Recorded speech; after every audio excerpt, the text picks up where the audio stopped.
نؤذن ببدء السلام الملكي.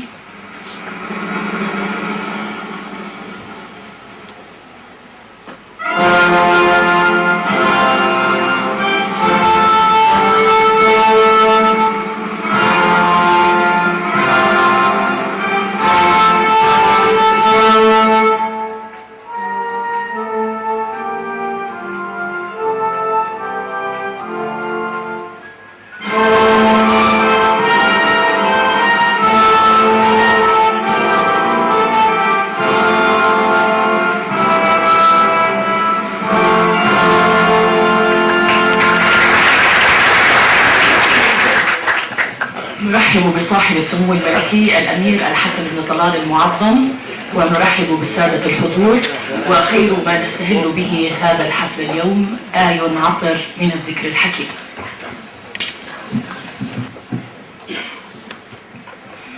أعوذ بالله من الشيطان الرجيم. بسم الله الرحمن الرحيم. والذين آمنوا وعملوا الصالحات سندخلهم جنات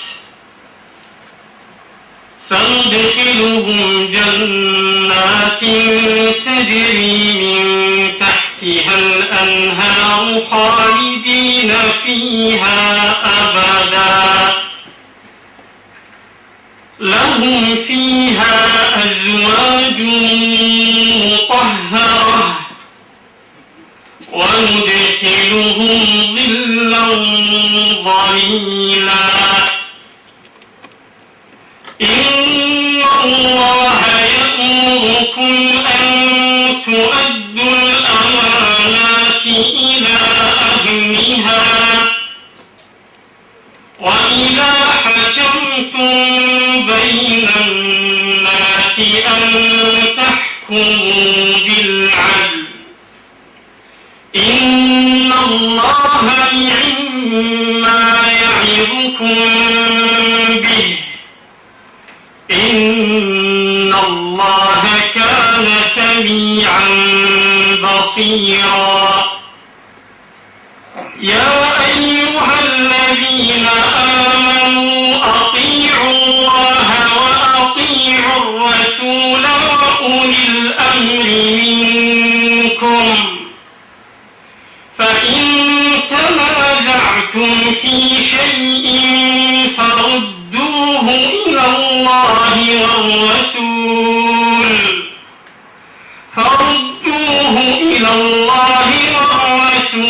إن كنتم تؤمنون بالله واليوم الآخر، ذلك خير وأحسن تأويلا. صدق الله العظيم. بسم الله الرحمن الرحيم. صاحب السمو الملكي الأمير الحسن بن طلال المعظم حفظه الله، السادة أصحاب الدولة، الأستاذ الدكتور رئيس الجامعة الأردنية، السادة أصحاب المعالي والسعادة والعطوفة، الأساتذة نواب الرئيس والعمداء، الزملاء الأكاديميين والحقوقيين والإعلاميين، أبناءنا وبناتنا الطلبة، أيها الحضور الكرام. نجتمع هنا اليوم بمبادرة كريمة من أمير هاشمي ملك الدنيا وشغل العالم ووسع الكون بأفكاره وما وسعه الكون، أمير ندر عقله وقلبه لما يرقى بالفكر والعاطفة والسلوك، وقدم لشعوب الأرض وأتباع الديانات والثقافات أنموذجا عالميا في الفكر والتحليل من الصعب مجاراته أو مضاهاته أو محاكاته، وبقي وحيدا فريدا بين نظرائه، وبقي الغيمة التي يستظل بها الباحثون عن الدرر في قيعان الفوضى ووديان الشتات. نجتمع هنا اليوم برفقة نخبة سياسية وأكاديمية تضم خيرة رجال السياسة والقانون والفكر ممن قادوا ويقودون مسيرة الدولة، مستقرئين دلالات الماضي وانعكاسات الحاضر ومستشرفين أطياف المستقبل لصنع وطن أجمل وأرقى وأنبل، وطن تصان فيه الحقوق والحريات وتسود فيه العدالة وتكافؤ الفرص، وطن تعلو فيه دولة القانون والمؤسسات ويكون فيه الشعب مصدر السلطات، تتمتع حكوماته بالشفافية والنزاهة والكفاءة، وتكون مجالس أمته قادرة على الرقابة والمساءلة والتشريع بضمير حي يخدم الصالح العام ويسمو فوق المصالح الفردية الضيقة. نجتمع هنا اليوم لدراسة تطور دستورنا الأردني عبر 60 عاما، ذلك الدستور الذي كان مضرب المثل بين أشقائه من دساتير المنطقة العربية، والذي تعرض لحملات من التعديلات أضعفت دوره وحادت به عن مساره ومضمونه وقيدت روحه، حتى بات تعديله من تلك التعديلات التي طرأت عليه ضرورة يطالب بها القانونيون والسياسيون، وهو ما كان بحلول الربيع العربي وتشكيل اللجنة الملكية لتعديل الدستور وصولا إلى تغيير 42 مادة تشكل ثلث مواد الدستور. ولكن ورغم اتساع مساحة التعديلات إلا أن عمقها ومتانتها وتناغمها ما زالت أمورا في طور الدراسة والجدل بين جمهور القانونيين والسياسيين، وما زالت قدرة تلك التعديلات على إحداث التغيرات المطلوبة في بنية الحياة السياسية في الأردن مثار نقاش وحوار في بيوت الخبرة المختصة في الجامعات والنقابات المهنية والأحزاب كما في الشارع العادي. وقد استجابت الجامعة الأردنية لمبادرة صاحب السمو الملكي الأمير الحسن بن طلال، وكان هذا المؤتمر الذي يقدم محاولة جادة للفهم والضبط والتنبؤ بمشاركة واسعة من كبار السياسيين والقانونيين والأكاديميين الذين يأتون إلى حرم الجامعة الأردنية وإلى مدرج سمير شمة رحمه الله ليقدموا عصارة فكرهم ويتبادلوا أوراقا علمية مدروسة بعناية تبحث في تاريخ الدستور وتطوره والظروف التي أحاطت بما طرأ عليه من تغيرات ولترسم لنا طريق المستقبل.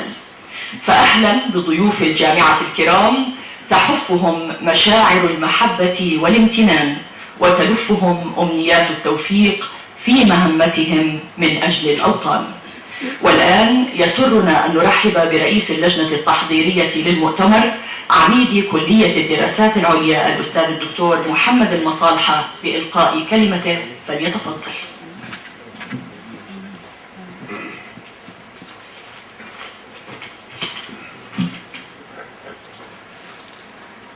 بسم الله الرحمن الرحيم، والصلاة والسلام على سيد المرسلين صاحب السمو الملكي الأمير الحسن بن طلال المعظم،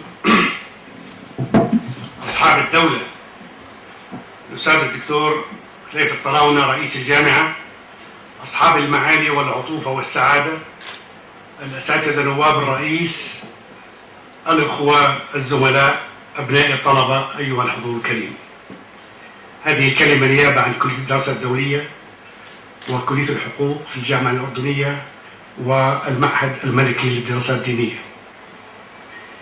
يشرفني بداية أن أرحب باسم اللجنة التحضيرية بسموكم وضيوف المؤتمر أجمل ترحيب، وأن أؤكد على القيمة الهامة لهذا الملتقى العلمي بمشاركة نخبة من الأساتذة الأجلاء ممن تميزوا بخبراتهم الدستورية والسياسية، وجمع بعضهم بين المعرفة النظرية والخبرة العملية في الشأن العام.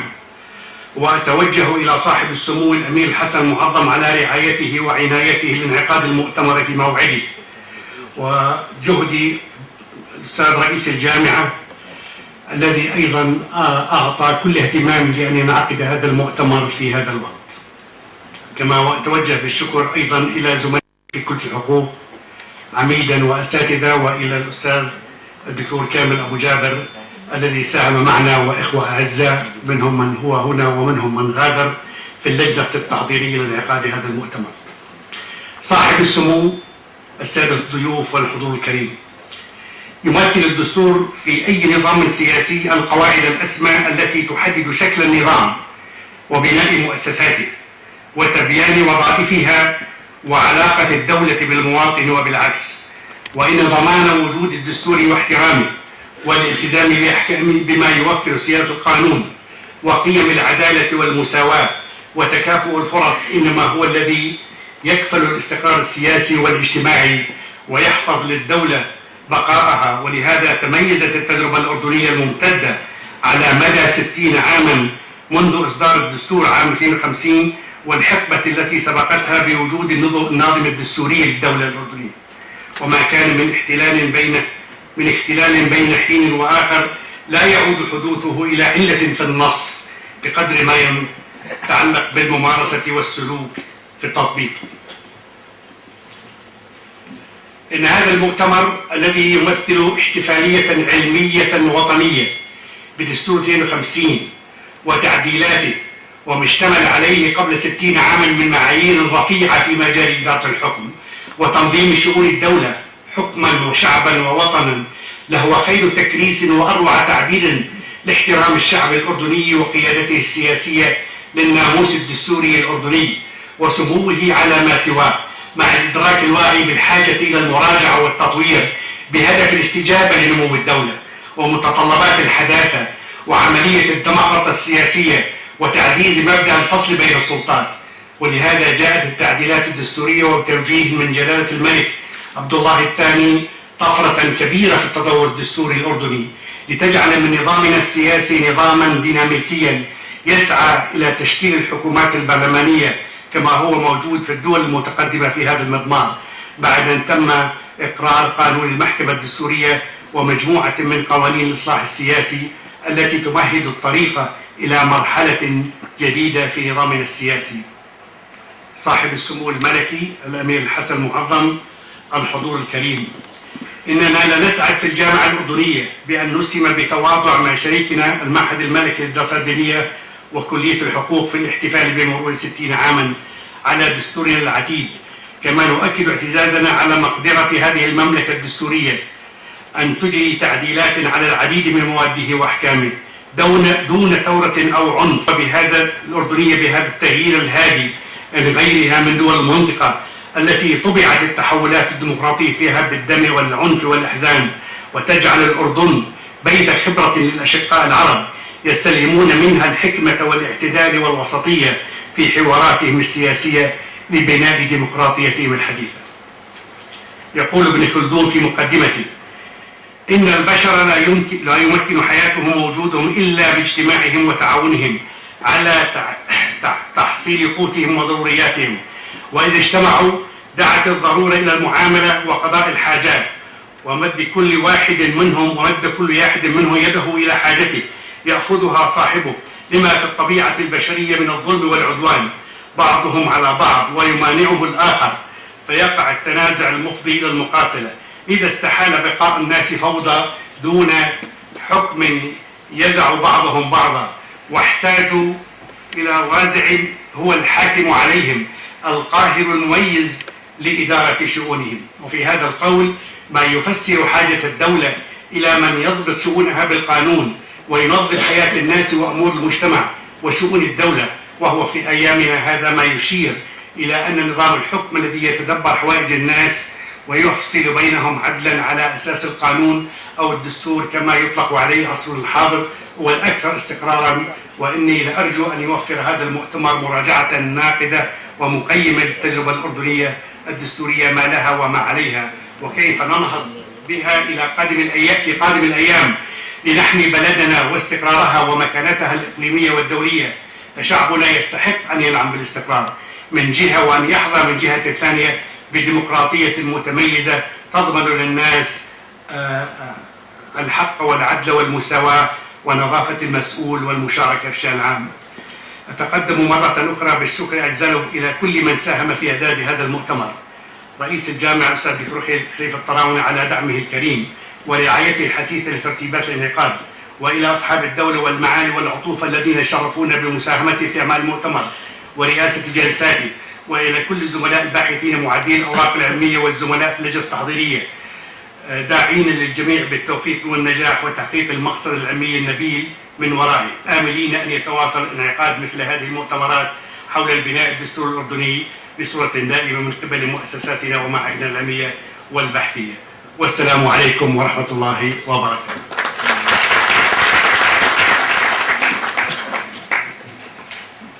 شكرا للأستاذ الدكتور رئيس اللجنة التحضيرية للمؤتمر عميد كلية الدراسات الدولية. أيها الحضور الكرام، تحمل الجلسات في مؤتمرنا اليوم قضايا مهمة تعكسها عناوينها، بدءا من البعد التاريخي والإسلامي في الدستور الأردني، ومرورا بالدستور والفصل بين السلطات نظريا وتطبيقيا، ثم التعديلات الدستورية لعام 2011 وأثرها على العلاقة بين السلطات الثلاث وعلى سيادة القانون، ومدى الحاجة إلى محكمة دستورية في الأردن، وصولا إلى الملك في الدستور الأردني وعلاقته بالسلطات الثلاث وما له من حقوق وعليه من واجبات، ثم الدستور والاتفاقيات الدولية ومدى توافقه مع تلك الاتفاقيات والمعاهدات ورقابة مجلس الأمة عليها، وانتهاء بموضوع هو غاية في الأهمية ألا وهو حقوق المواطن في الدستور الأردني. نرجو أن يتمكن بعضكم من إخراج الوقت الكافي لحضور هذه الجلسات أو بعضها على الأقل. والآن ننتقل إلى كلمة الأستاذ الدكتور رئيس الجامعة الأردنية الدكتور خليفة الطراونة، فليتفضل.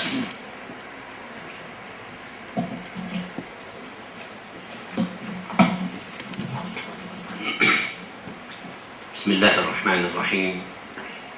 الحمد لله رب العالمين، والصلاة والسلام على سيدنا محمد خاتم الأنبياء وسيد المرسلين، سيدي صاحب السمو الملكي الأمير الحسن بن طلال المعظم حفظه الله، السادة أصحاب الدولة والمعالي والسعادة والعطوفة، الزملاء نواب الرئيس والعمداء والأكاديميين والإداريين، أبنائي وبنات الطلبة، الحضور الكرام، السلام عليكم ورحمة الله وبركاته.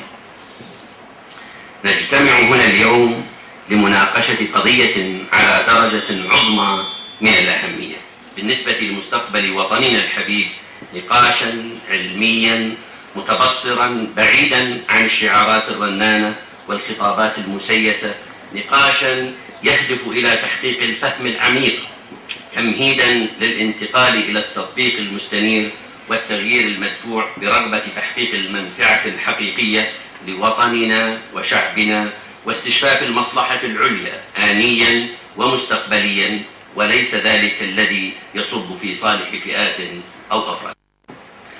لقد عرف الأردن ومنذ بدء نشأته السياسية الحديثة أشكالا من الدساتير مرت بمراحل من التطورات، بدءا من تأسيس الإمارة ثم صدور القانون الأساسي عام 1928 الذي لم يحظى برضا الأردنيين، لأنه لم يكن عقدا بين الحاكم والمحكوم ولا حتى منحة من الحاكم إلى المحكوم، وإنما كان أقرب ما يكون إلى تكريس الحكم الاستعماري البريطاني المباشر، حيث أنه لم يعط الشعب أي صلاحيات أو حقوق، ولم يعط السلطة التشريعية أي دور جوهري، وكانت معظم نصوصه مستمدة من الاتفاقية الأردنية البريطانية. وبعد عقود من النضال الشعبي والوطني المطالب بإعطاء الشعب الأردني مساحة أكبر في الحكم وصنع القرار السياسي، جاء دستور 1946 ليعطي الأردنيين بعض الحقوق وليتضمن بعض المبادئ الدستورية الحديثة وليشكل نواة الحكم النيابي في الأردن، ولكنه بقي أقرب إلى المنحة، حيث تنازل سمو الأمير عبد الله الأول عن بعض صلاحياته للشعب مع تحوله إلى ملك. ولكن ومع مجيء الملك طلال رحمه الله إلى الحكم واستجابة لتطلعات وطموح الأردنيين، وبعد انعقاد عدد من المؤتمرات الشعبية وانعقاد مجلس الأمة، واتخاذ مجلس الأمة قرارا بتعديل الدستور، صدر دستور الملك طلال أو دستور 52 الذي اقتبس في الكثير من نصوصه عن الدستور البلجيكي بترجمته المصرية، وكان آنذاك نموذجا ومثلا أعلى في المنطقة العربية لسمو الدساتير ورعايتها للحقوق والحريات وتأكيدها على مبدأ فصل السلطات منعا للاستبداد السياسي والفساد المالي والإداري وتكدس السلطة في يد جهة واحدة. ولكن بعض الحكومات التي تعاقبت على الدولة الأردنية ورغبة منها في الانفراد بالسلطة أدخلت تعديلات على دستور 52 نظر لها القانونيون باعتبارها تطاولا على المبادئ الأساسية التي جاء من أجلها الدستور، فمنحت نفسها صلاحيات مطلقة وتغولت على دور السلطتين التشريعية والقضائية. وطيلة عقدين من الزمان والقوى السياسية والحزبية ومعها عدد مرموق من رجالات القانون تطالب بإزالة تلك التشوهات، إلى أن جاء عام 2011 أو عام الربيع العربي الذي أمد جلالة الملك عبد الله الثاني بن الحسين حفظه الله بما كان يتطلع إليه منذ زمن، ومنحه المبررات الكافية لإعادة النظر في مواد الدستور، فشكل اللجنة الملكية لتعديل الدستور برئاسة دولة الأستاذ أحمد اللوزي، والتي قدمت توصياتها إلى الحكومة التي أدخلت بدورها بعض التعديلات، ثم تقدمت بمشروع تعديل الدستور إلى البرلمان السادس عشر. وبعد أن أقر البرلمان تعديلات الدستور خلال زمن قياسي لم يتجاوز الشهر، حظيت تلك التعديلات بمصادقة جلالة الملك عبد الله الثاني بعدما طالت ثلث مواد الدستور، وكان أن أسماه البعض دستور الملك عبد الله الثاني أو دستور المملكة الرابعة. وقد أزالت تعديلات عام 2011 كثيرا من التشوهات السابقة التي أحدثتها التعديلات الكثيرة التي أدخلتها الحكومات على دستور 52، وأضافت إلى مواده ما يعزز الحقوق والحريات ويحد من تغول السلطة التنفيذية على السلطتين التشريعية والقضائية ويعمق مبدأ الفصل بين السلطات. واليوم ما زالت هناك مطالب بتعديل المزيد من مواد الدستور وصولا إلى علاقة متوازنة بين الشعب والسلطة تحقق المبدأ الأساس الذي يجمع كل دساتير العالم ومنها الدستور الأردني، ألا وهو الشعب مصدر السلطات. وبما أن الدساتير هي أجسام حية وليست جامدة، وبما أن الفكر الأساس الذي يقف وراء صياغتها هو تلبية حاجات المجتمع وتنظيم العلاقة بين قواه السياسية وبين تلك القوى والشعب، وبما أن المجتمع الأردني قد خضع للكثير من التغيرات في بناه الفكرية والاجتماعية والسياسية والاقتصادية، فإن مراجعة جدية من قبل المختصين تضحي ضرورة علمية وسياسية وقانونية للإبقاء على قدرة الدستور في ضبط العلاقة وتنظيمها بين الشعب والسلطة، بما يضمن وجود سلطة تشريعية منتخبة من الشعب تمثل مصالحه وتدافع عن حقوقه، وحكومة مسؤولية كاملة أمام البرلمان، وأحزاب سياسية فاعلة ومؤثرة وقادرة على الوصول إلى السلطة وتداولها ضمن محدد مهم هو التوازن بين السلطات. ولكن وعلى الرغم من أهمية استجابة الدساتير للمتغيرات التي تطرأ في بنية المجتمعات التي وضعتها وللعوامل الداخلية والخارجية وموازين القوى، إلا أن الالتزام بنصوص الدستور من قبل السلطات التي تشرع وتنفذ يبقى مسألة لا تقل أهمية عملا بالمبادئ الثلاث الأساس، وهي سمو الدستور فوق القانون وتمتعه بقدسية لا تسمح لأي قانون أو نظام أو تعليمات أو ممارسات بانتهاكه باعتباره المرجعية العليا للفكر والسلوك في الدولة. وتحديد سلطة الحكومة، وهذا التحديد لا يتأتى فقط من بنود الدستور، بل يتأتى من فهم الدولة بمؤسساتها المختلفة لدورها كحامية للدستور وقوامه على احترام نصوصه وأحكامه منعا للتعسف والاستبداد، فدولة القانون هي الدولة التي تنسجم فيها القوانين مع أحكام الدستور، وتنسجم الممارسات مع الاثنين معا.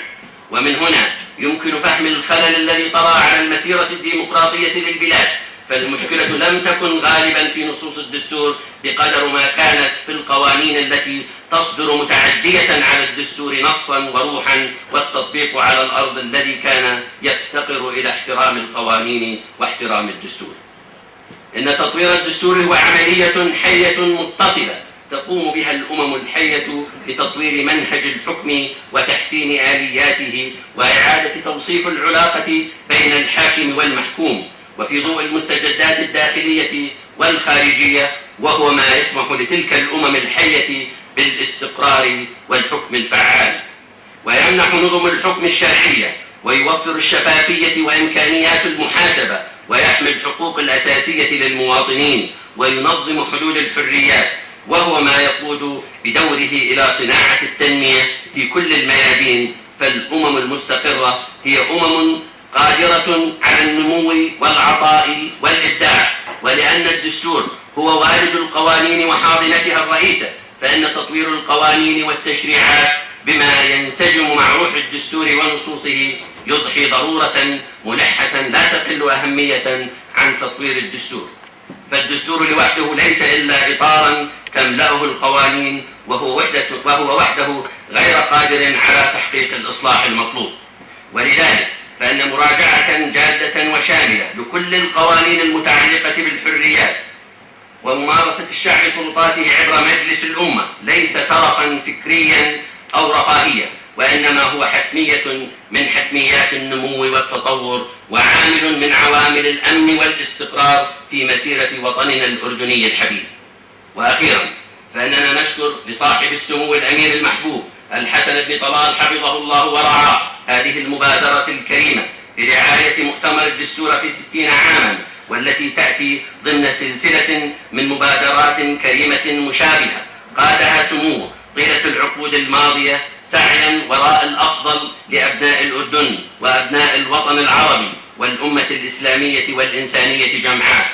ومهما نسبنا الفضل لأهله فإن أفضال سموه تسمو فوق أي شكر أو عرفان.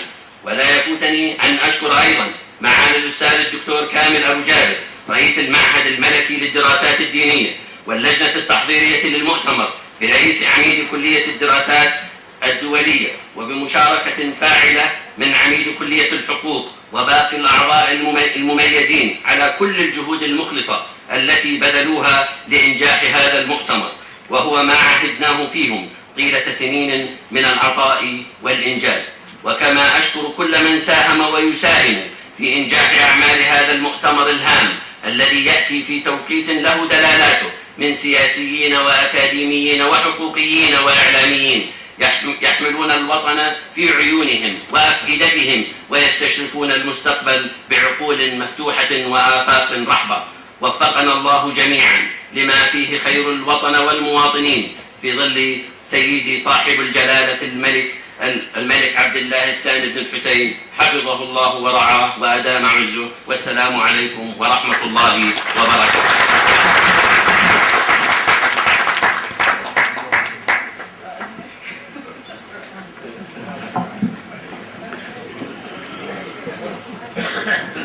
بسم الله الرحمن الرحيم، والصلاة والسلام على سيدنا محمد وعلى آله وصحبه ومن والاه أجمعين. أيها الحفل الكريم، السلام عليكم ورحمة الله وبركاته. لأقدم نفسي الحسن بن طلال الفقير لرحمته تعالى،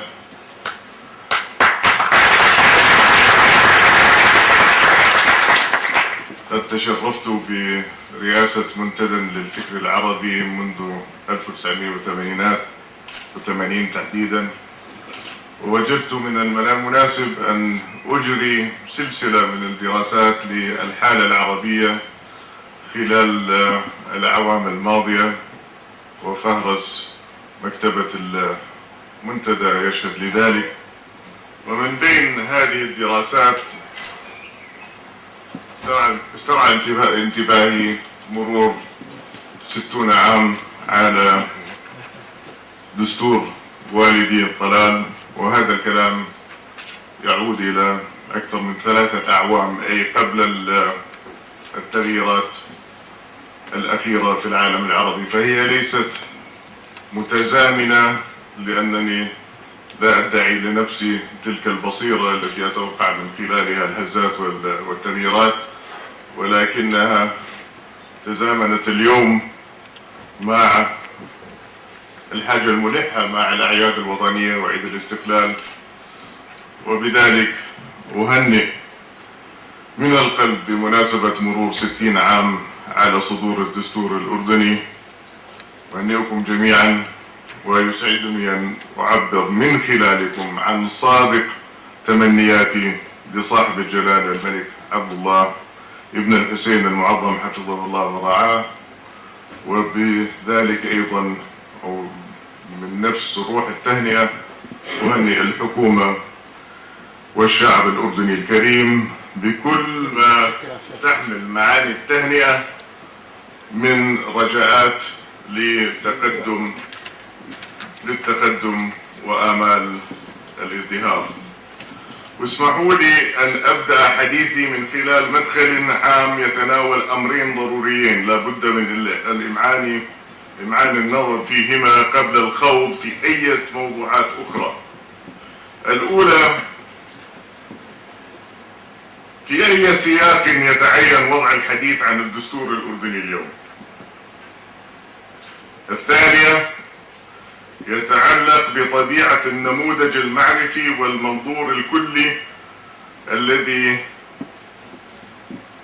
تحكم أو تحكم في عملية التطور الدستوري، وما رافق ذلك من تعديلات وما ارتبط بها من إصلاحات. ويقيني أنه لا يخفى عليكم ما للأمرين من أهمية في حياتنا كأردنيين وتأثيرهما على ممارساتنا العملية. قد تفضل رئيس الجامعة قبل قليل وقال: ما الدستور إلا إطار لمجموعة قوانين. أقول إن الدستور أكثر من ذلك، لأنه يؤطر الأسباب الموجبة لوجود هذه القوانين. وأكمل حديثي وأقول لا بد من توجيه لحراكنا الثقافي والاجتماعي والسياسي والاقتصادي نجمع عليه. ومثل ما كان وضع الدستور قبل 60 عاما بداية للتأسيس التشريعي القويم في الأردن، فقد كان لكل تعديل لاحق عليه سياقه التاريخي الواقع. وبذلك أيضا اسمحوا لي أن أرفع شبهات الظلم إزاء من سبقنا من الرعيل الأول. نعم، كان هنالك انتدابا بريطانيا، ولكن لا يبعد عن هؤلاء الرواد الأوائل صفة النضال من أجل الحرية والاستقلال. نعم، نحن نحتفل اليوم بالاستقلال الذي منحونا إياه، ولكن إلى أي مدى نستطيع أن نتحمل مسؤولياتنا تجاه ما يترتب علينا من قرارات مستقلة؟ فأقول إن الإطار المعرفي أمر مهم، ولم يكن أي منا معزول بشكل أو بآخر عن فكرة المؤسسة أو المنظومة التي نسميها اليوم بالدستور. أقول إن مرجعياتنا الحضارية التي تمثل فخر هذه الأمة وعزتها، وهنالك حديث خلال الجلسة القادمة عن البعد الإسلامي والدستور الأردني، أقول إن البعد العربي الإسلامي لهذا الدستور لا بد من مراجعته من خلال التأكيد على الثوابت والانطلاق للاستشراف المستقبل. لقد جاء في الموسوعة البريطانية بالمناسبة أن نظرية الدستور تسمى في الفلسفة الوضعية المنطقية بنظرية البناء، التي ترى أن بعض المفاهيم ولا سيما المعرفة منها هي في تحليل الأخير وتحددها المفاهيم الأخرى التي تعبر عن العلاقات بين الخبرات الإنسانية، مما يجعل لكل دستور بنية منطقية مختلفة بحكم الاختلاف بين البشر وبين الثقافات. يقول حوار الحضارات، ولكنني أقول حضارة عالمية كونية واحدة وعشرات الآلاف من الثقافات. وإذا نظرنا إلى تجربتنا الخاصة لفهم المسافة بين القصد الذي ارتآه واضعو الدستور الأردني قبل 60 عاما ومطلوبات الممارسة الحالية، سنجد أن بعض النصوص في الوثيقة الأولى التي كانت شافية ووافية حين تم وضعها أصبحت مع مرور الزمن غير كافية، وسنة التطور تلزمنا بمراعاة مجرياتها والاستجابة المثلى لمطلوباتها. وقد لا نكون محقين إذا أخضعنا تجربة الماضي وما ارتبط بها من مفاهيم للمقارنة مع الوضع الراهن، لأن راهننا لحق بمسيرته الكثير من التغييرات والتطورات والتحولات التي استوجبت فهما جديدا واستجابات جديدة تمثلت في التعديلات الكثيرة والمهمة والتي أجريت على الدستور في أعوام حاكمية الماضي، رغم أن لكلمات الدستور والقوانين من الدقة ما يحميها عبر الزمان والمكان، لأن معاني هذه الكلمات الحقيقي قد تعزز بوضع النصوص في السياقات الثقافية والمعنوية والاجتماعية والسياسية والدينية لتعبر عن منظومة كاملة من المعاني والمعارف تستوعب طبيعة الدولة والمجتمع، لأن الدستور يوضع للوفاء بالحاجات الإنسانية الأساسية مما يفترض ضمن إثبات كفاية التفسيرات التي تبحث عن معنى الحقوق والواجبات والحرمات في النصوص القانونية المستخرجة من هذا الدستور. وبهذا الفهم الكلي كان التوجه نحو بناء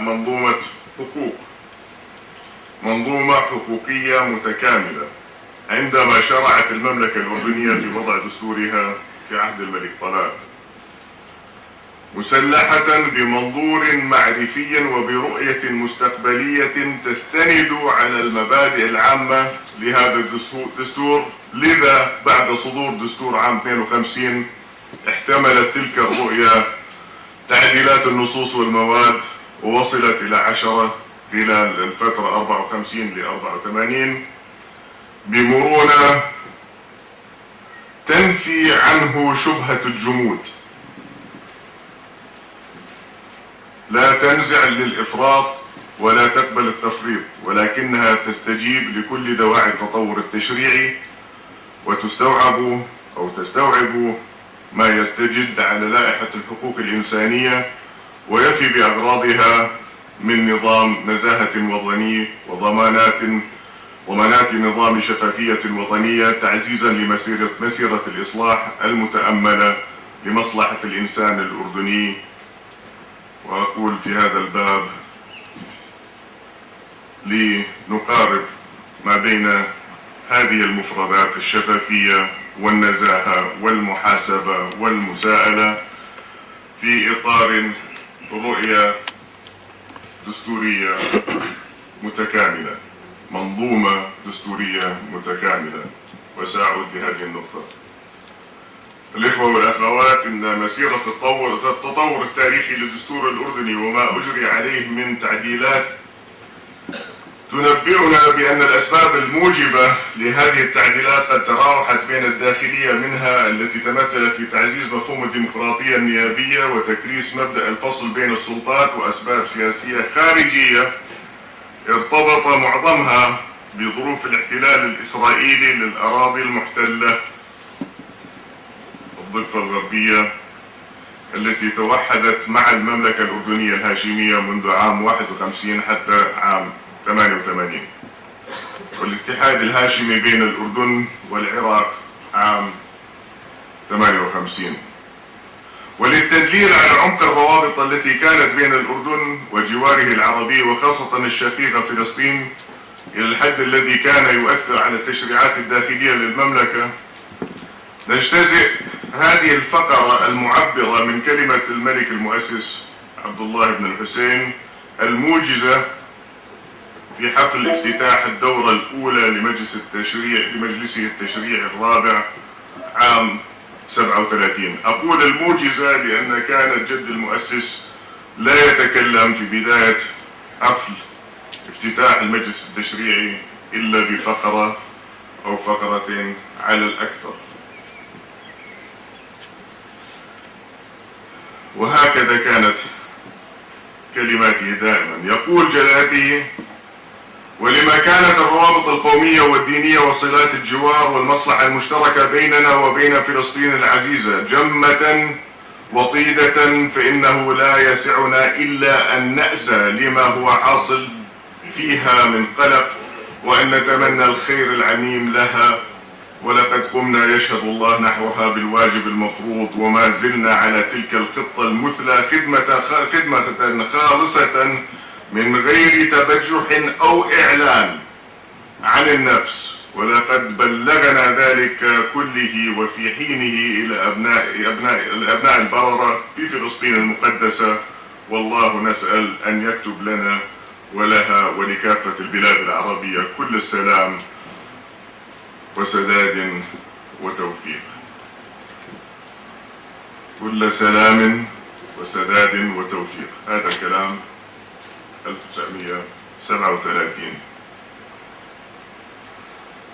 وفي هذا تمام الإيضاح لما علينا بالمؤثرات الخارجية التي استوجبت جزء من التعديلات العشر الأولى من الدستور الأردني. أما التعديل 11 الأخير الذي جرى عام 2011 وصادف الذكرى 60 لصدور الدستور الأردني، فقد كان الأكبر والأشمل من حيث نطاقه وعدد المواد التي شملها التعديل، وزادت عن 42 مادة دستورية، وجاء ليكون على النهج الإصلاحي الذي اعتادت عليه الدولة الأردنية في كل الأزمنة من اختلاف الظروف والمبررات الموجبة لتعديل الدستور. وليؤكد على حقيقة أن نية الإصلاح نابعة من أهمية التفاعل الإيجابي مع المعطيات الداخلية والخارجية والاستجابة لها، ولغاية تعظيم المصلحة العامة للدولة التي لا تقبل المساومة أو التراخي في حمايتها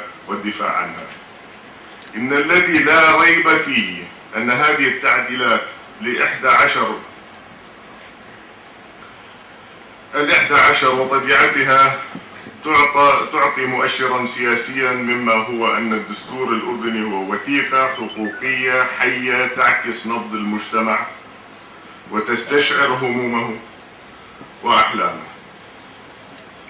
فتطور بتطور المجتمع، وتأثر بتقدم الوعي السياسي والاجتماعي والثقافي والاجتماعي لأفراده.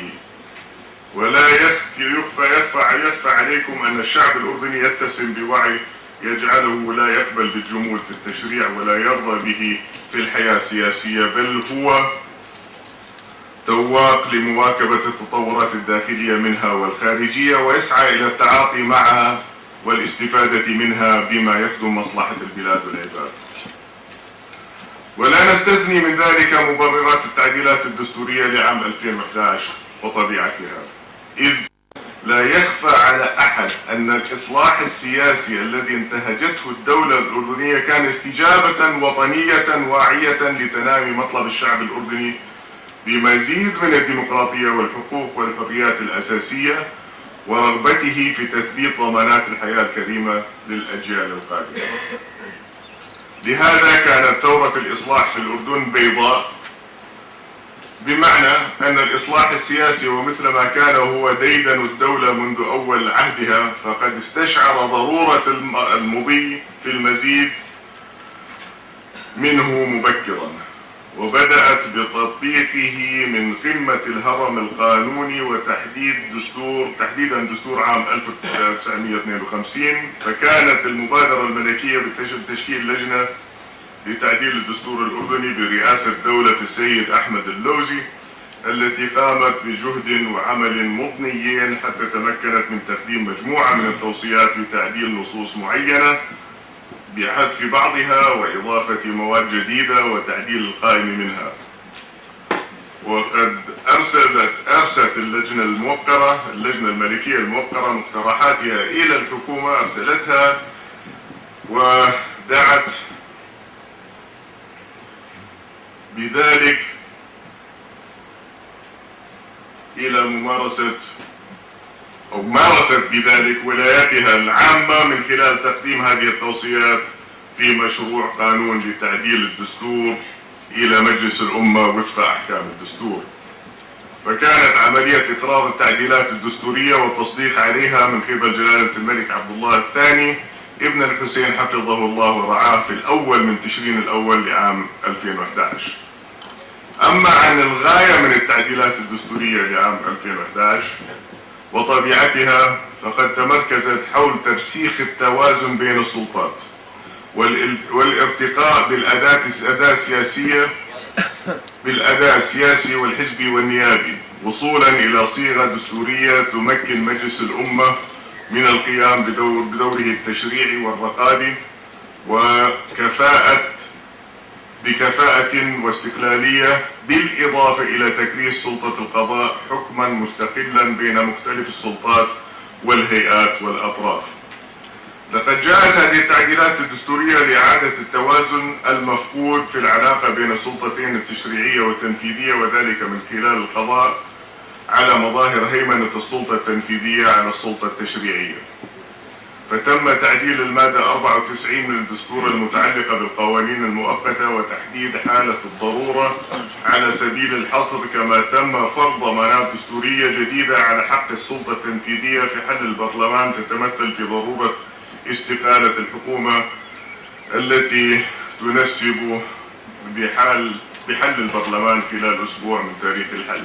أنا أعرف أن هذه المعلومات لدى هذا الجمع المتميز معلومة ومعروفة، ولكنني وددت من خلال هذه الكلمة التي سأؤمنها نصا كاملا لمن يرغب في قراءتها.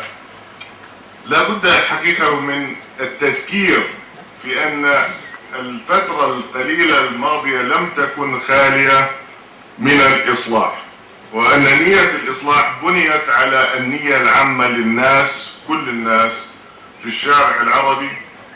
وأقول أن هذه الإصلاحات المؤسسية والقانونية والتشريعية في هذه السيرورة مهمة بأي معدل من قياس خطوات الإصلاح إذا ما قسناها خاصة بأحوال الأنظمة العربية الأخرى. ولكنني أقول لنكون صادق مع أنفسنا، كما هدفت التعديلات الدستورية الأخيرة إلى إعادة الاعتبار للسلطة التشريعية في علاقتها مع السلطة التنفيذية، فكان إنشاء الهيئة المستقلة للانتخابات جل الإصلاح السياسي من خلال رفع الوصاية الحكومية على إجراء الانتخابات التشريعية. كما عاد الدستور المعدل للسلطة التشريعية هيبتها وحضورها من خلال تمديد مدة الدورة العادية لمجلس الأمة لتصبح 6 أشهر.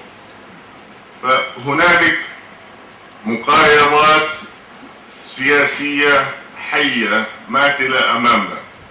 نستطيع هنا أن نتحدث بالأمور المثلى، ولكننا لا ننسى أن هنالك مقايضة سياسية حية ماثلة أمامنا. وأقول بنقل الاختصاص في النظر في الطعون المقدمة بصحة عضوية أعضاء مجلس النواب إلى القضاء تحقيق للعدل وحماية لحقوق المتخاصمين. أما في شأن القضاء فقد هدفت التعديلات الدستورية الأخيرة إلى تعزيز استقلاليته من خلال النص صراحة على أن السلطة القضائية مستقلة، وإنشاء المجلس القضائي بقانون ليتولى جميع الشؤون المتعلقة بالقضاء، وهو الأمر الذي من شأنه أن يحد من أي دور للسلطة التنفيذية ممثلة بشخص وزير العدل على حياة القضاء وشؤونهم العملية. ولضمان حماية الشرعية الدستورية فقد تضمنت التعديلات الدستورية إنشاء محكمة دستورية لأول مرة في تاريخ الحياة الدستورية في الأردن، تهدف إلى الرقابة على دستورية القوانين والأنظمة وتفسير نصوص الدستور تفسيرا قانونيا بعد أن كانت العملية مناطة بالمجلس العالي لتفسير الدستور ذات الصبغة السياسية في تشكيلها وفي تفسيرها. أما على صعيد حقوق وحريات الأردنيين فقد عززت التعديلات الدستورية الأخيرة من مستوى الحقوق والحريات العامة في الدولة، فجاءت المادة 2/7 من الدستور لتجرم كل اعتداء على الحقوق والحريات العامة للأردنيين أو أي اعتداء على حرمة الحياة الخاصة للأردنيين باعتبارها جريمة يعاقب عليها القانون.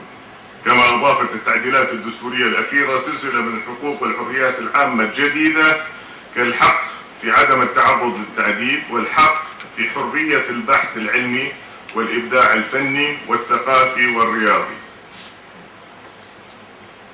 أين سنصل ما بين داروين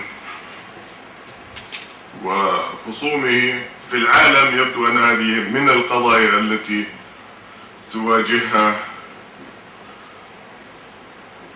الحضارة العالمية، ولكنني أقول هنالك حق مصان البحث العلمي والإبداع الفني. كما تعززت حماية الحقوق والحريات الأساسية في المادة 1/128 في الدستور التي تحظر على القوانين التي تصدر بموجب أحكام الدستور لتنظيم الحقوق والحريات أن تؤثر على جوهر هذه الحقوق أو تمس أساسياتها. حضور الكريم هي زي الرمال المتحركة، ما هي الصفوف داخلة والصفوف طالعة.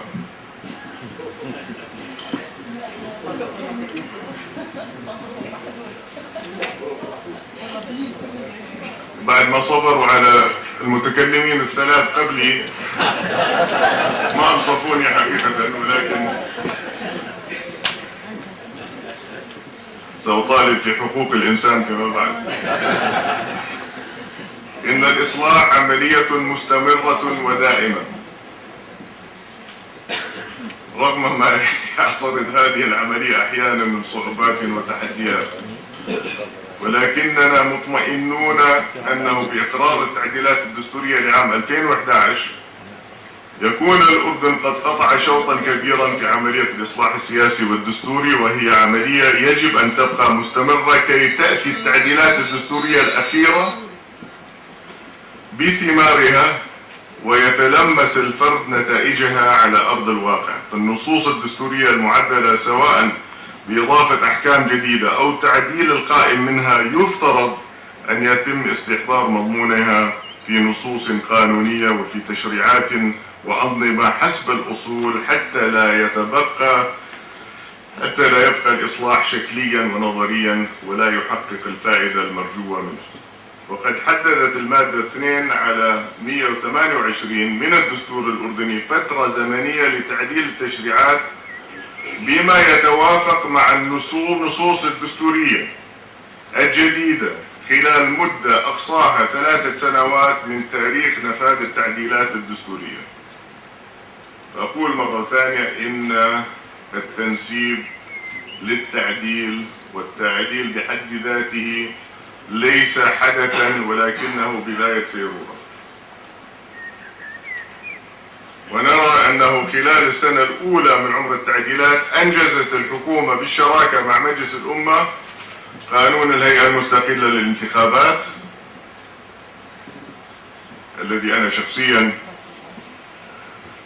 إذا جاز لي أن أذكر أرى في أنه خطوة أولى نحو مفوضية مستقلة للانتخابات على غرار ما هو موجود في كثير من دول العالم، ومشروع قانون الأحزاب السياسية هذه المنجزة، وقانون المحكمة الدستورية، ونرى العمل يجري حاليا على قدم وساق لإنجاز مشروع قانون الانتخاب في أقرب فرصة ممكنة. وأقول علميا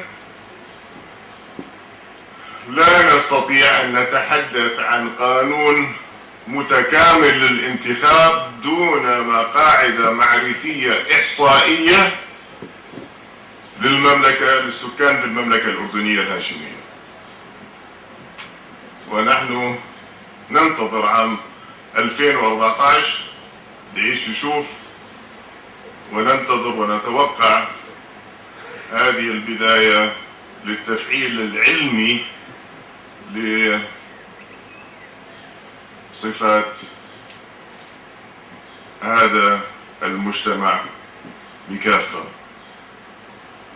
على أي حال، بيد أن هنالك المزيد من العمل والجهد المطلوب خلال السنتين القادمتين لضمان تنفيذ باقي التعديلات الدستورية الأخيرة، وهو يفرض سلسلة من التحديات السياسية والتشريعية على كل من السلطتين التشريعية والتنفيذية. فعلى سبيل المثال تظهر الحاجة بحسب الرأي القانوني لبعض المجتهدين لتعديل قانون محكمة أمن الدولة بما يتوافق مع المادة 2 على 101 من الدستور، والتي حددت اختصاصات محكمة أمن الدولة على سبيل الحصر، كما أن هنالك حاجة ماسة لإصدار قانون للمجلس القضائي الأردني وقانون للقضاء الإداري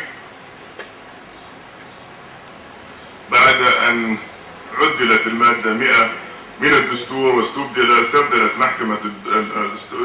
محكمة العدل العليا بقضاء إداري على درجتين.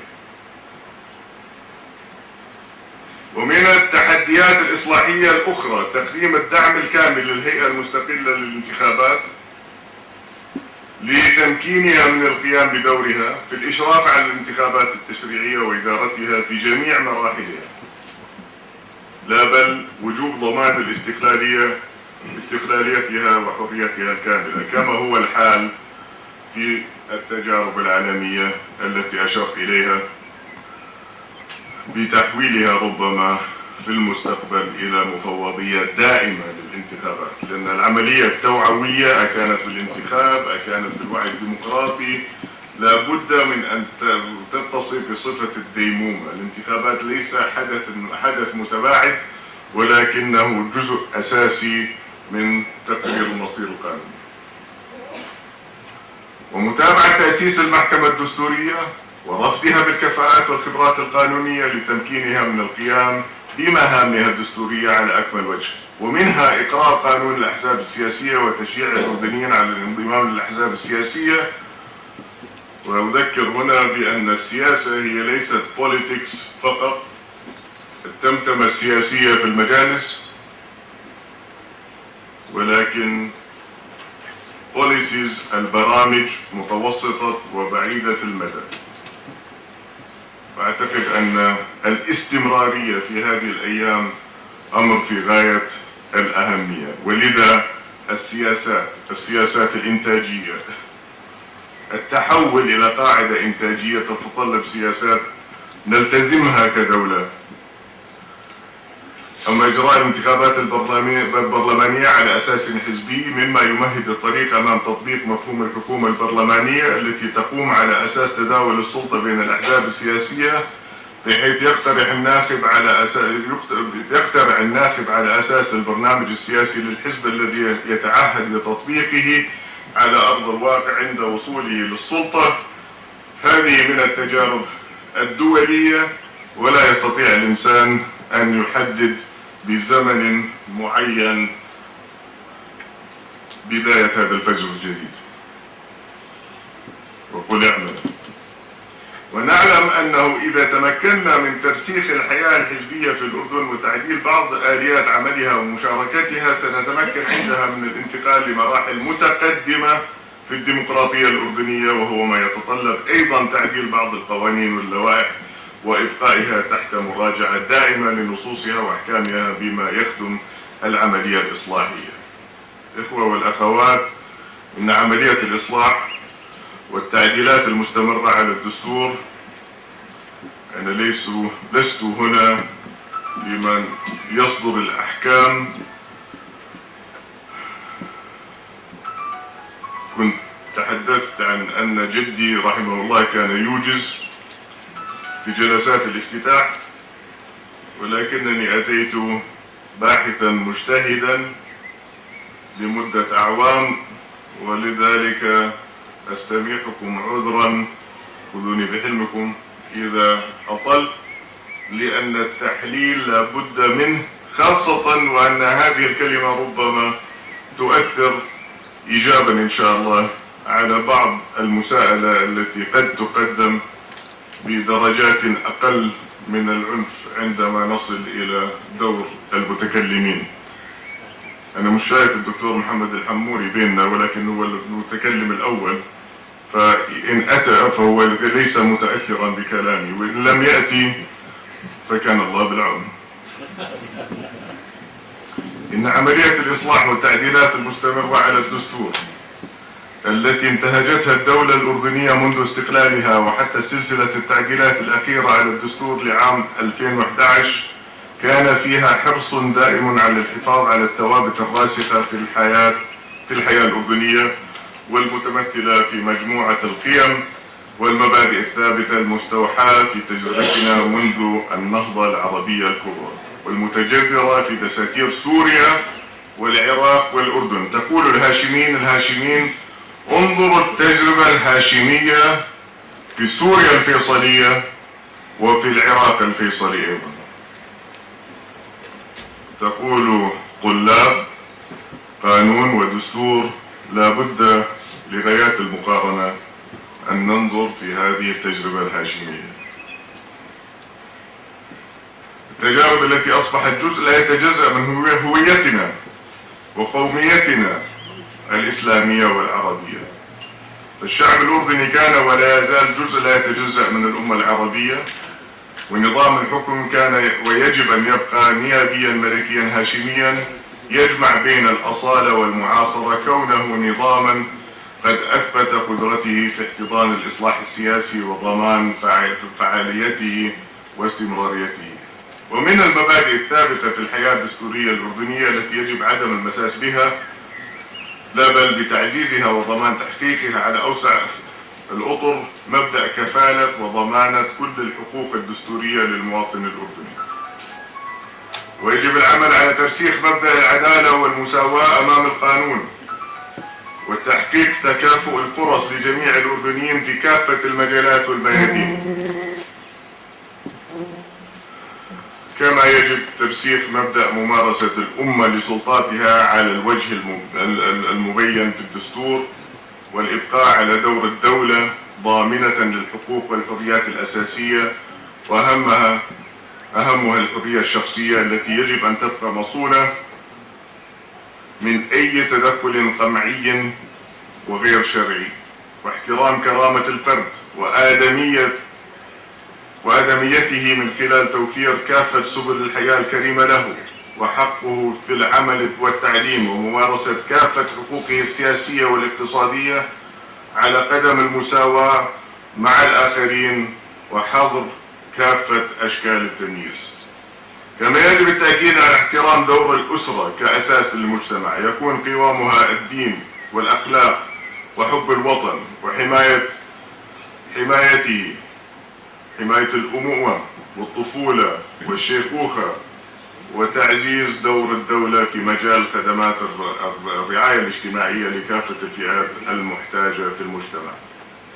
لقد أكد كل من الدستور والميثاق الوطني الأردني مبدأ المواطنة بأبعادها ومفاهيمها المختلفة كواحدة من أهم الثوابت التي تقوم على أساس تعزيز انتماء الأردن لهويته الأردنية وترابه الوطني، واحترام مبدأ التعددية وممارستها، والتي تقوم على وعي عميق بمفهومي التنوع والتعدد في إطار حضاري يستوعب الاختلاف الفكري والديني والعقائدي. إن الإصلاح العام الذي ننادي به في الأردن يجب أن يذكرنا بالميثاق الوطني الذي انبثق عن المؤتمر الوطني الذي عقد في عام 1928. كان أحد المتحدثين قال في أن دستور 1922 لم يلبي المطالب الوطنية، ولذلك انبثق الميثاق الوطني.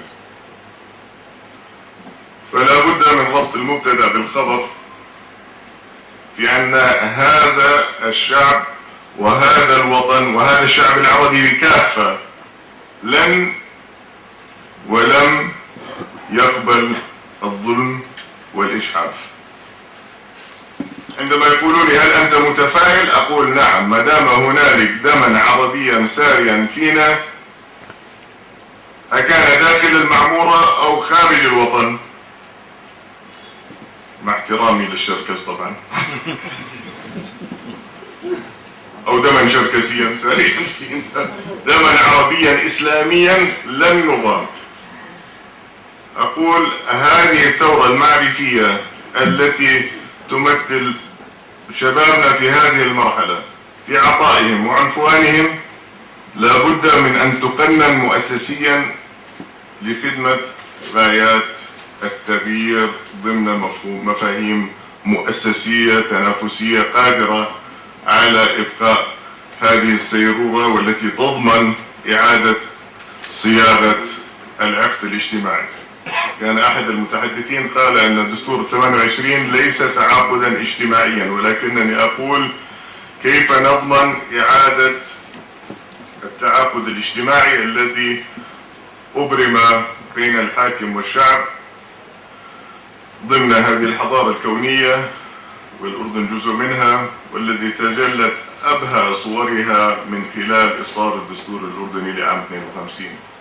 الطبيعة التعاقدية في النشأة، وذلك بأن يتم إعادة تأكيد هذه العلاقة وإيضاح ملامحها ليس فقط في وثيقة الدستور بل في وثائق أخرى اتفقت كافة أطياف الشعب على صياغتها واعتبارها منهج حياة وحكم بما فيها الميثاق الوطني لعام 1991. كافة أطياف الشعب الأردني. فقد حان الوقت لإعادة الحياة، لإعادة إحياء هذه الوثيقة ورد الاعتبار لها على كافة الأصعدة السياسية والاجتماعية والاقتصادية لما تنطوي عليه من مبادئ للحاكمية الرشيدة اتفق عليها الأردنيون جميعا من أصل واحد ومنبت واحد. قالوا من الأصول والمنابت، فقلت على غرار ما سمعته من أحد الإخوان المفكرين إنني من شتى، أصول ومنابت شتى. أقول لا، أصل ومنبت واحد، عرب وإسلام.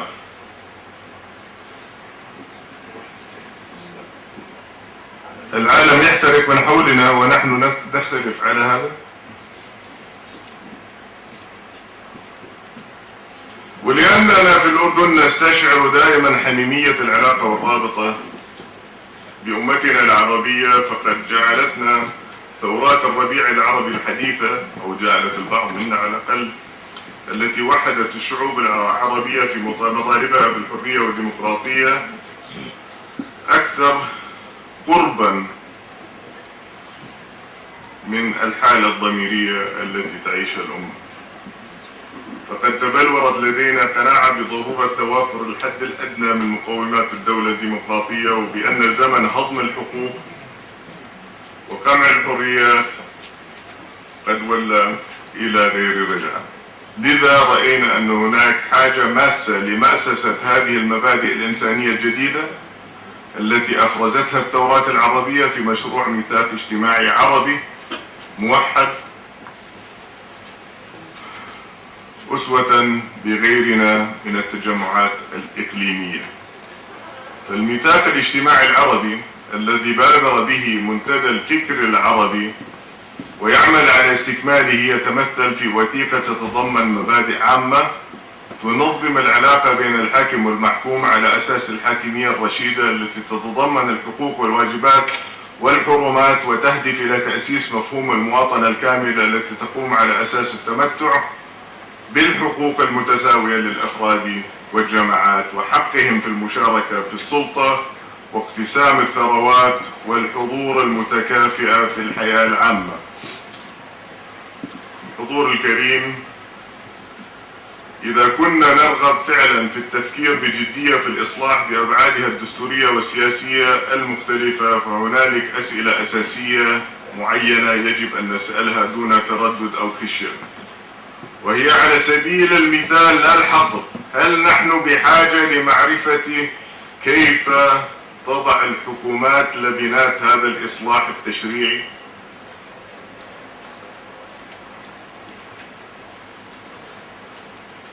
كيف تضع لبنات هذه الإصلاحات التشريعية؟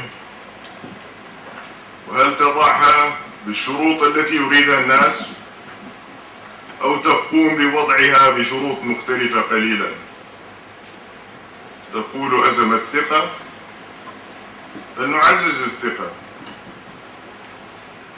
علينا أن نسأل ما هو الأساس للسلطة السياسية المشروعة، وما هي حدود المشروعية، ونريد أيضا تحديد ما هو المدى الذي يجب أن تكون عليه السلطة السياسية، وهل ينبغي أن تمتد السلطة السياسية لتشمل جميع جوانب الحياة، أو هي لتنظيم بعض من أعمالنا فقط. لقد كثرت في القاموس السياسي المصطلحات وتفرعت المفردات: الحكومة، الدولة، النظام، السلطة. فالسؤال الخلاق هو في اجتهادي المتواضع: كيف نفعل الفضاء المؤسسي العام، ومن خلاله كيف نفعل الفضاء المؤسسي العام ومن خلاله نوضح رسالة الوطن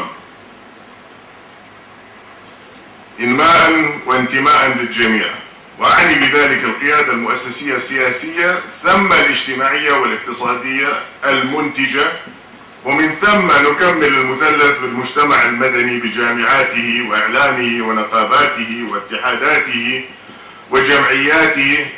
فإذا أحكمنا التفعيل لهذه القوى أدركنا الثقل الجماعي للوطن، الكتلة الحيوية الراغبة في التغيير.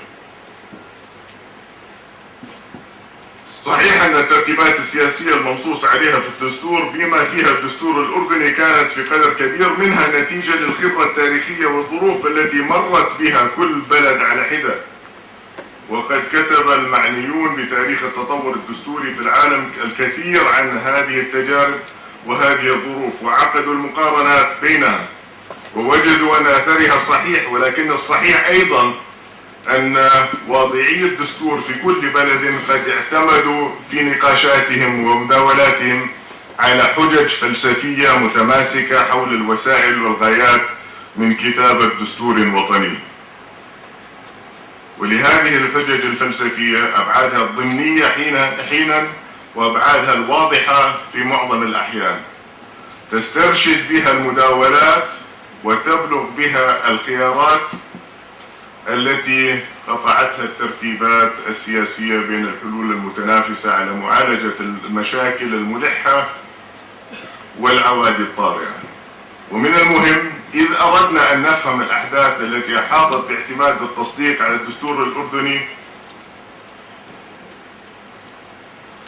نستضيء بها في حاضرنا ونستشرف بها وبغيرها مستقبلنا، فعلينا أن نتذكر أن هناك ضرورة الآن وأكثر من أي وقت مضى أن لا يقتصر الحديث على مناقشة هذه القضايا على نخبة فكرية صغيرة أو جماعة مثقفة مستفيضة مثل جمعكم الكريم هذا، بل لا بد من طرح هذا النقاش على نطاق واسع نبسط فيه جملة المفاهيم ونبسطها ونوضحها لتستوعبها كل شرائح المجتمع.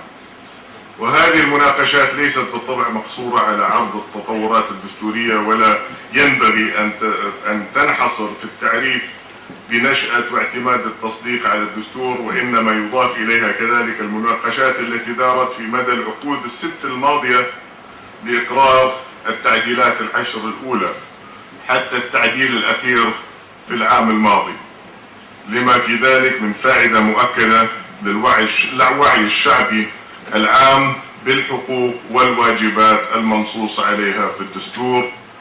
وأود مرة أخرى أن أثني على الجهد الذي بذلته اللجنة الملكية المكلفة بإعداد تعديلات الدستور للمملكة الأردنية الهاشمية التي ترأسها رئيس الوزراء الأسبق أحمد اللوزي، والذي مهدت الطريق لفجر جديد في الديمقراطية في الأردن.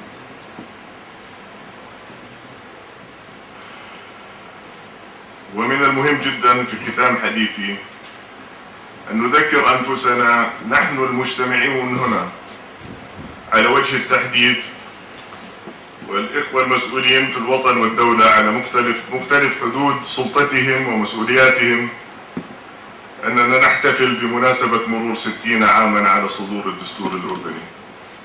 وينبغي أن نسعى جميعا أن لا يكون هناك شخص أو أشخاص آخرين في أماكن أخرى وفي أوقات أخرى لا يعرفون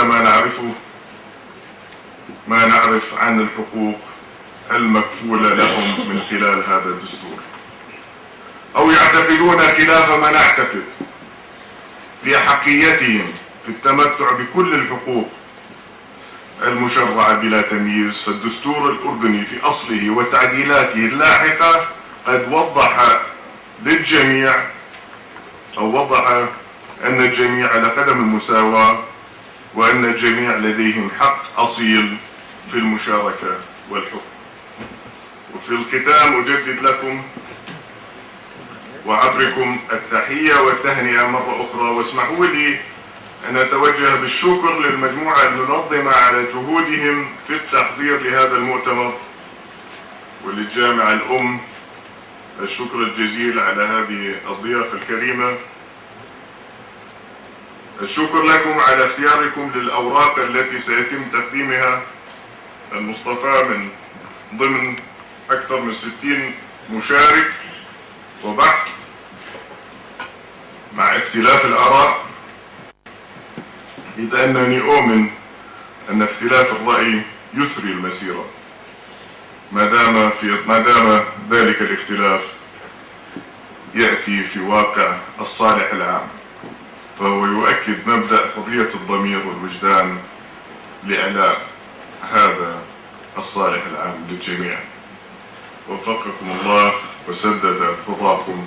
أشكركم وأسلم عليكم.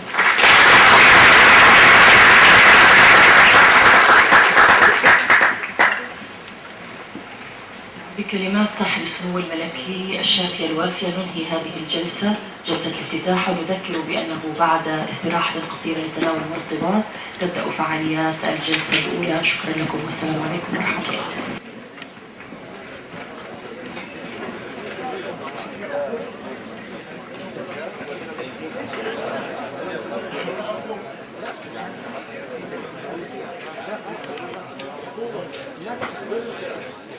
يا